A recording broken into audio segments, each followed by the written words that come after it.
Hello students, I am Sonal Sharma. Today in this video हम देखेंगे कि chapter number 3 glimpses of the past from the Honeydew book. Actually this lesson is in the English subject but this lesson is about history. History के बारे में ये lesson है. So here are some pictorial glimpses of the history of our country from 1757 to 1857. यहाँ पे 1757 से लेके 1857 तक का जो भी हुआ है उसे एक पिक्टोरियल ग्लिम्स, पिक्टोरियल यानी पिक्चर के माध्यम से हमें समझाया गया है. This pictures and speeches bubbles will help clarify your understanding. मतलब कि यहाँ जो बबल्स में जो लिखा हुआ दिया है उसको पढ़ के हम समझ सकते हैं कि उस टाइम की कंडीशंस क्या थी. And this event known as the first war of independence, यानी ये फर्स्ट फ्रीडम स्ट्रगल बोला जाता है जो 1857 में हुआ था. You have study already in the history में भी आपने पढ़ा ही होगा, ये एसएस में जो रहता है. So first part is the martyrs. Martyrs यानी जो शहीद, जो हमारे देश के लिए जिन्होंने अपनी जान कुर्बान कर दी. तो यहाँ पे दिया है at a function in Delhi. Delhi में एक फंक्शन हो रहा है और यहाँ पे हमारी रिस्पेक्टेड जो लता मंगेशकर जी है, हमारी जो सिंगर है, वो एक देशभक्ति का गाना गा रही है. O my countryman, let your eyes fill with tears as you recall the sacrifices of India's martyrs. आपने सुना ही होगा ये गाना. ए मेरे वतन के लोगों, जरा आँख में भर लो पानी, जो शहीद हुए हैं उनकी जरा याद करो कुर्बानी. तो ये जो सॉन्ग है लता मंगेशकर ने जो दिल्ली में गाया था एक फंक्शन में. And here you can see in the pictures के हमारे फ्रीडम फाइटर्स है झांसी की रानी लक्ष्मीबाई, बाल गंगाधर तिलक, लाला लाजपत राय, भगत सिंह, महात्मा गांधी, देन सुभाष चंद्र बोस और बहादुर शाह जफर. ये तो मेन दिए हैं. इसके अलावा बहुत से ऐसे फ्रीडम फाइटर्स थे जिन्होंने हमारी कंट्री को इंडिपेंडेंस दिलाने के लिए अपनी जान भी दे दी. अब हम सेकंड पार्ट पढ़ेंगे. The companies conquest. कॉन्क्वेस्ट यानी कि जीत. जो ईस्ट इंडिया कंपनी थी उनकी जो जीत थी इंडिया के ऊपर वो बताया गया है. With its superior weapons the British East India Company was extending its power in 18th century India. 18th century में ब्रिटिशर्स थे, उन्होंने इंडिया में अपना पावर एक्सपांड करना यानी फैलाना स्टार्ट कर दिया. And you can see in the map that the yellow part is Indian princess and the pink part is for British territories. यानी कि स्टार्टिंग में 1765 में इंडियन प्रिंसेस का पार्ट ज़्यादा था और ब्रिटिश टेरिटरीज कम थी. बट हम आगे देखेंगे तो ब्रिटिश टेरिटरीज ज़्यादा हो जाएगी और इंडियन प्रिंसेस कम हो जाएंगे. सो फर्स्ट इंडियन प्रिंसेस वो शॉर्ट साइटेड. शॉर्ट साइटेड यानी कि ज़्यादा आगे का नहीं सोचते थे. अभी क्या हो रहा है बस उसी को देखते हुए वो वर्क करते थे, सिर्फ अपने बारे में ही सोचते थे. दैट अपस्टार्ट राजा भा call the English merchants they will help me to defeat him. अब यहाँ पे ये राजा क्या बोल रहे हैं कि इंग्लिश मर्चेंट्स यानी ब्रिटिशर्स को बुलाओ, वो हमारी हेल्प करेंगे दूसरे राजा को हराने में. अब यहाँ पे क्या है, लैक ऑफ यूनिटी है. हमारी कंट्री के जो राजा थे उनके अंदर यूनिटी नहीं थी. उन्होंने ब्रिटिशर्स की साइड ली, कुछ ऐसे थे जिन्होंने नहीं ली, कुछ ऐसे थे जिनके अगेंस्ट में ली. तो ऐसा करने से ब्रिटिशर्स ने हमारी वीकनेस देखी एंड उन्होंने यहाँ पे रूलिंग करना स्टार्ट कर दिया. The people had no peace due to such constant fights. मतलब कि उस टाइम पे लोगों को शांति नहीं थी, पीस नहीं थी, क्योंकि कांस्टेंट वॉर्स होते रहते, युद्ध होते रहते थे, लड़ाइयाँ होती रहती थी. The rivalries helped the East India Company and it could easily subdue Indian princes one by one. Rivalries यानी कि ऐसे राजा जो इंडियन राजा के ही अगेंस्ट थे और ब्रिटिशर्स का साथ दे रहे थे. तो इस वजह से ब्रिटिशर्स क्या हुआ, सक्सेस रही, जो अदर राजा थे उनके ऊपर जीत हासिल करने में सक्सेसफुल रही. A far-seeing ruler like the brave Tipu of Mysore fought the British till he died fight. Tipu Sultan ऐसे राजा थे, ऐसे एम्परर थे जिन्होंने अपनी आखिरी सांस तक ब्रिटिशर्स से फाइटिंग की, लेकिन ब्रिटिशर्स के सरेंडर नहीं हुए. अब यहाँ पे दिया है how did Indians react to this conquest. मतलब कि जब ब्रिटिशर जीत गए बहुत सारे राज्य हमारे यहाँ के, तो जो इंडियंस थे वो कैसे बिहेव कर रहे थे, कुछ इसे अच्छा मान रहे थे, कुछ इसे बुरा मान रहे थे. So thank God there is peace in the country now, no more wars and no looting by thugs. अब ये क्या बोल रहे हैं कि थैंक गॉड हमारी कंट्री में शांति हो गई है, अब कोई लड़ाई नहीं होगी, कोई फाइटिंग नहीं होगी, कोई किसी को लूटेगा नहीं.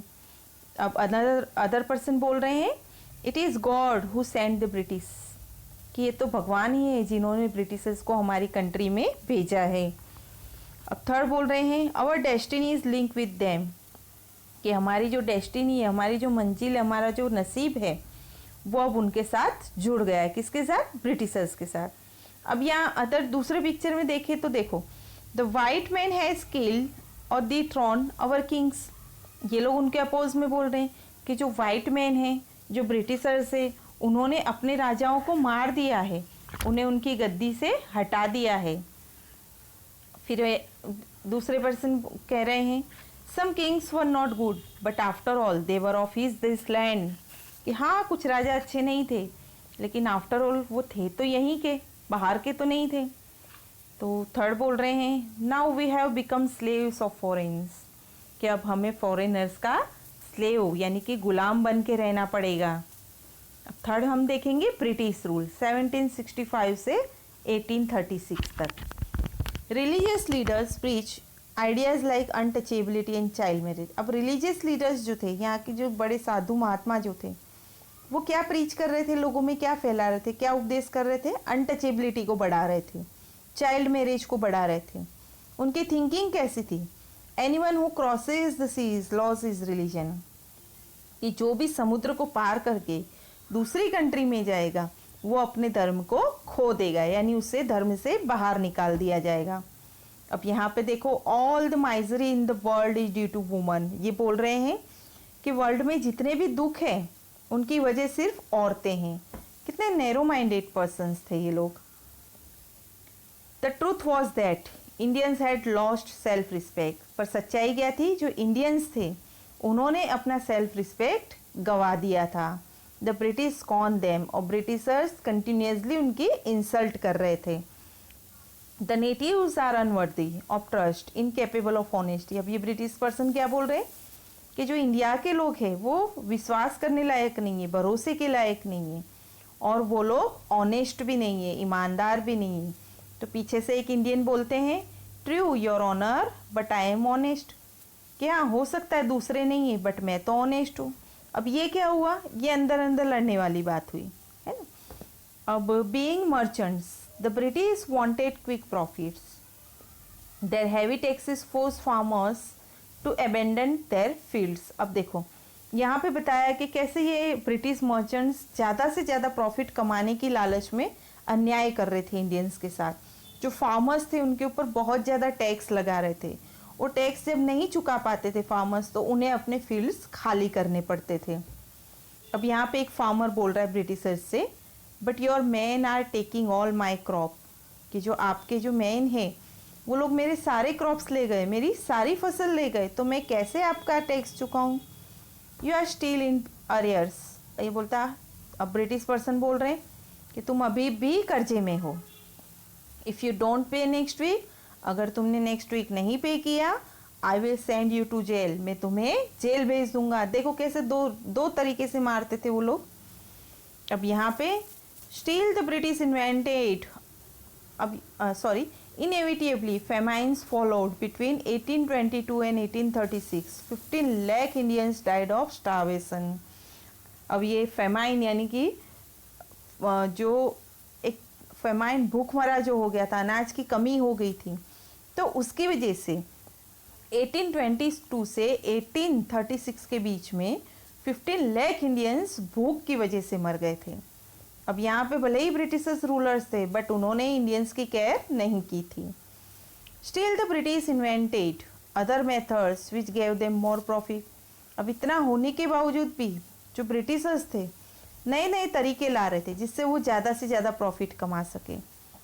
यहाँ पे ब्रिटिशर्स बोल रहे हैं the goods manufactured in England should not have any import duty when brought into India, कि जो भी गुड्स इंग्लैंड में बनाया जा रहा है उसे जब इंडिया में लाया जाए तो उसके ऊपर कोई टैक्स नहीं लगाया जाए। देखो कितने चालाक लोग थे ये लोग कि इंडियन फार्मर्स के ऊपर तो इतने सारे टैक्स लगा रहे थे, लेकिन खुद का जब सामान यहाँ आ रहा था तो उस पर कोई टैक्स नहीं लगाया।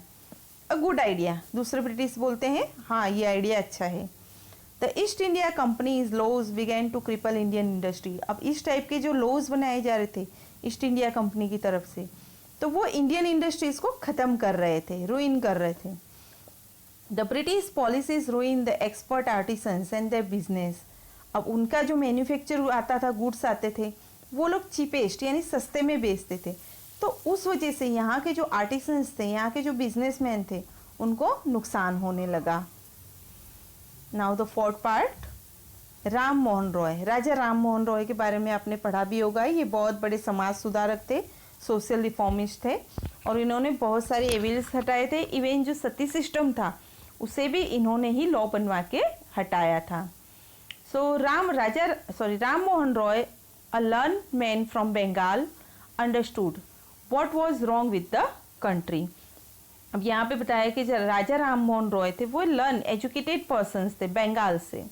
उन्हें समझ में आ रहा था कि हमारी कंट्री के साथ क्या गलत हो रहा है। Let us not despise our selves. अब ये बोल रहे हैं कि हम अपने आप को नीचा नहीं समझेंगे। Our ancient culture is great. हमारा जो पुराना कल्चर है, एंशियंट कल्चर है, बहुत ग्रेट है। And we are capable of greater achievements. और हम इतने कैपेबल है कि हम ग्रेट अचीवमेंट्स हमें मिल सकते हैं। We must first reform our society, superstitions have been ruining us. वो बोलते हैं सबसे पहले हमें हमारी समाज में सुधारा करना पड़ेगा, क्योंकि ये जो सुपरस्टिशंस, अंधविश्वास जो फैले हुए हैं, उसे हमें हटाना होगा, और इन अंधविश्वास की वजह से हमारी सोसाइटी, समाज खराब हो रहा है। अब सेकेंड पिक्चर में देखिए, he told his wife Uma, उनकी वाइफ्स को समझा रहे हैं वो, cows are of different colours but the colour of their milk is the same. कि हाँ, गाय जो होती है अलग अलग कलर की होती है, लेकिन उनसे जो दूध होता है, दूध हमें मिलता है, वो कैसा होता है, वाइट ही होता है, एक ही कलर का होता है। So different teachers have different opinions but the essence of every religion is the same. हर धर्म के जो टीचर्स हैं, वो उनके हो सकता है कि ओपिनियंस अलग हो उनके, लेकिन सारे धर्म का जो सार है वो एक ही है। He was attracted by science and modern knowledge because he was learned person, तो वो साइंस और मॉडर्न नॉलेज में ज़्यादा मानते थे। Knowledge should be practical and scientific. According to him knowledge कैसा होना चाहिए, प्रैक्टिकल होना चाहिए और साइंटिफिक होना चाहिए, ना कि ऑर्थोडॉक्सी होना चाहिए। He started news papers but the suspicious British stop them in 1823। उन्होंने न्यूज़पेपर भी स्टार्ट किए ताकि लोग उसे पढ़ सके, ये सब नॉलेज उन्हें मिल सके, लेकिन जो ब्रिटिशर्स थे उन्हें डाउट हुआ उन पर, और उन्होंने 1823 में वो बंद करवा दिया newspaper. He cross the seas and went to England to see what made the British powerful, there he told them. उन्होंने सी को क्रॉस किया। जैसे हमने आगे देखा कि जो लीडर्स थे, रिलीजियस लीडर्स थे, वो बोलते थे, उनका कहना था कि अगर सी को क्रॉस करोगे तो वो पाप होगा, लेकिन राजा राम मोहन रॉय सी को क्रॉस किया, दैट मीन्स कि इंग्लैंड गए, और वहाँ उन्होंने देखा कि ऐसी कौन सी चीज़ें जो ब्रिटिशर्स को पावरफुल बना रही है। देन उन्होंने वहाँ पे संबोधन करते हुए कहा ब्रिटिशर्स को, we accept you as rulers, कि हमने आपको एज रूलर यानी कि हमारा राजा तो मान लिया है, and you must accept us as subject, तो ये आपका भी फर्ज है कि आप हमें अपनी प्रजा माने। बट यू मस्ट रिमेंबर, कि आपको ये याद रखना होगा, the responsibility of a ruler ओज टू हिज सब्जेक्ट्स, कि जो रूलर होता है उसकी रिस्पॉन्सिबिलिटी क्या होती है कि वो अपने सब्जेक्ट, अपनी प्रजा का ध्यान रखे। सो स्टूडेंट्स, आज के इस वीडियो में इतना ही। नेक्स्ट वीडियो में हम देखेंगे फिफ्थ ऑपरेशन, उसके बारे में हम